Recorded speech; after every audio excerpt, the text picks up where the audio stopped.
We do research, but what other verbs do we use with research?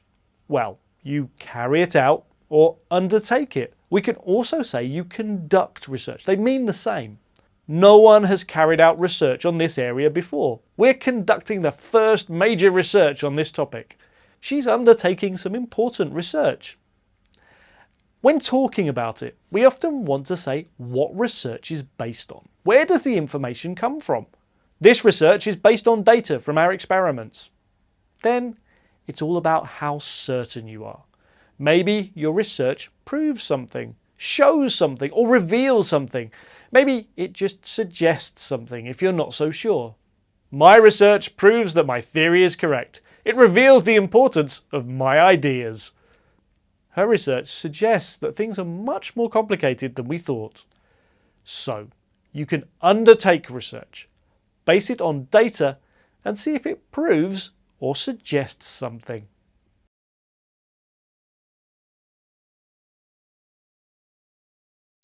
We all play roles. I'm playing the role of presenter now. A role is the behaviour of a person in a specific situation. If you play a role, you might be part of a play or a film. Susie's audition went well and she's going to play the role of Wendy in Peter Pan in the play this winter. You can also perform a role. That means that you do certain jobs or tasks. He's normally a teacher, but he's been performing the role of student since starting French classes. If you take on a role, you do a task or job that you don't normally do. Our manager is on maternity leave now. Louise is taking on the role of manager for the next 6 months. You can also define a role. This means you are the person that says what the responsibilities and tasks are of a particular position, often a job. The company have never had a mental health ambassador before. John's been given the job, so he'll define the role.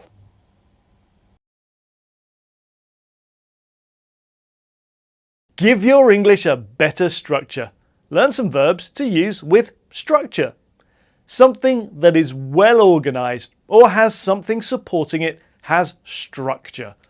The opposite is lack structure. That's when something is badly organised or unsupported. The story has a clear structure, a beginning, middle and end. Your writing lacks structure. It's hard to follow your argument. To make sure that something doesn't lack structure, we can take the time to create a suitable structure or devise a suitable structure. Work can feel overwhelming if you don't create a structure to help you deal with it. There's a lot going on, but we've devised a structure for the day, so it should make sense. Sometimes it isn't easy.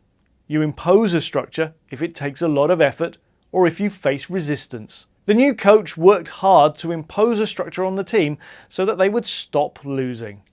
If your English study lacks structure, see if you can devise one that will help you.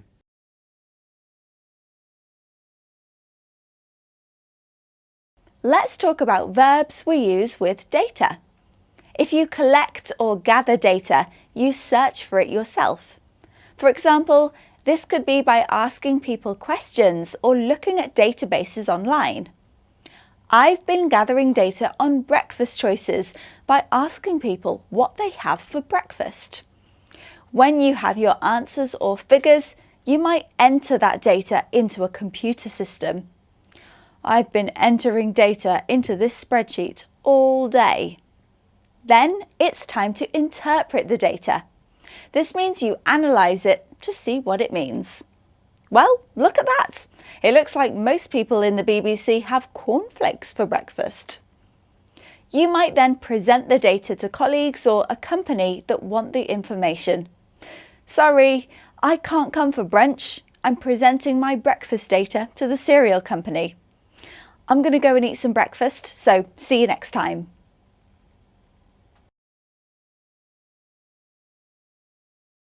Let's learn verbs you're likely to hear with the word office. An office is a place in a building where some people work. If you go to the office, this emphasises the journey there. Whereas, if you go into the office, this is more about entering the building. I go to the office by train every day. I usually go into the office after buying a coffee. When you reach the office after travelling, you can say you arrive at the office or get to the office. Then, after work, you leave the office. You exit the building. What time do you usually get to the office? I usually arrive at the office around 9 a.m. Then I leave the office around 6 p.m. If you're responsible for organising the office, you might manage or run the office. Sarah manages the office. She plans training for employees and organises office documents. So you can go to the office, go into the office, arrive at and leave the office. You can manage and run an office. See you next time!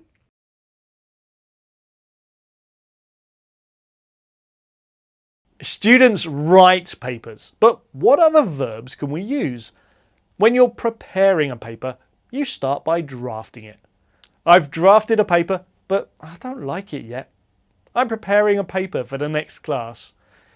If it's good, you might deliver it or present it at a conference. If you want to do that, then you have to put it forward first. I've put forward a paper for a conference next year. Hopefully, I'll be able to present it. He delivered the paper to some of the most important experts. If you want other people to read it, then you need to publish your paper. Releasing a paper or issuing a paper means the same thing. The university published a paper on sustainability. The research team issued a paper with their findings. They released it in an important journal. Whether you're drafting, putting forward, presenting or publishing a paper, our videos should give you the English you need.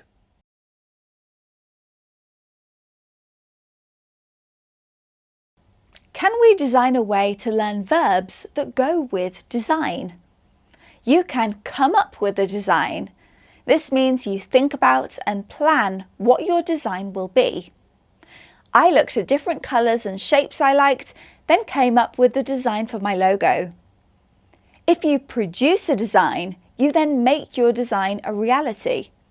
This could be by drawing it on paper or making it digitally. I've produced my design using this editing software. What do you think? If you follow a design, you use someone else's design for yourself. This means you use the same basic features but change other parts to fit what you want. If a design is featured, it means the design or part of the design is shown somewhere as part of something else. For example, your logo design might be featured in a graphics blog online.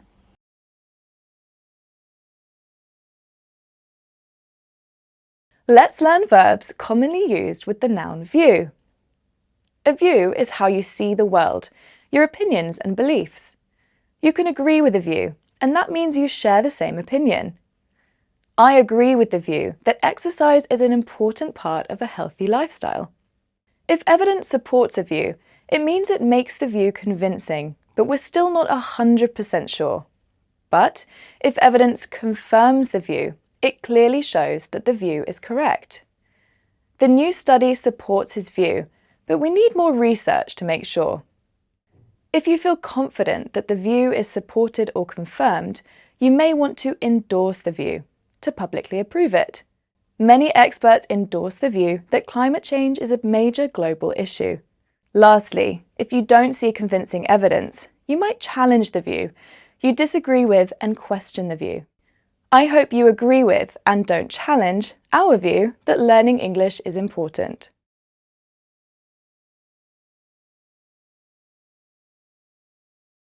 Learn verbs to use with language. Now you're speaking my language. If you want to be able to speak a language, then you need to study it and learn it. I've been studying languages for 30 years and I've learned a few of them.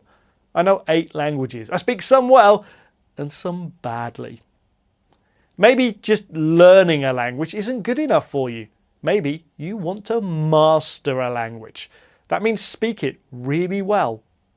Living in a country is the best way to master its language.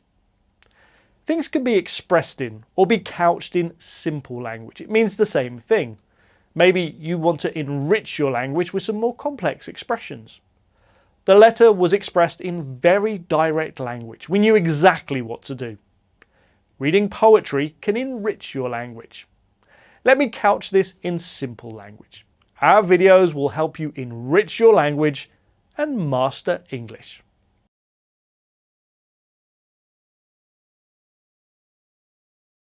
Which verbs go with the word answer?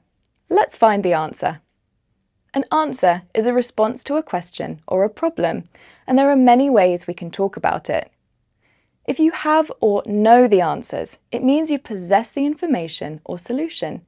She always has the answers to my questions. I don't know the answer to that yet, but I'll look into it for you.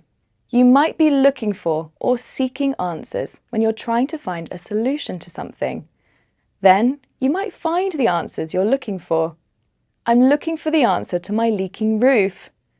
I found the answer. I'm going to put some silicone tape over the hole.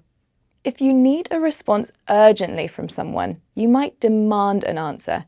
You make a strong request for an answer. Then, a person might give you an answer. They respond with information or a solution. I've demanded an answer from you. Now you have to give it.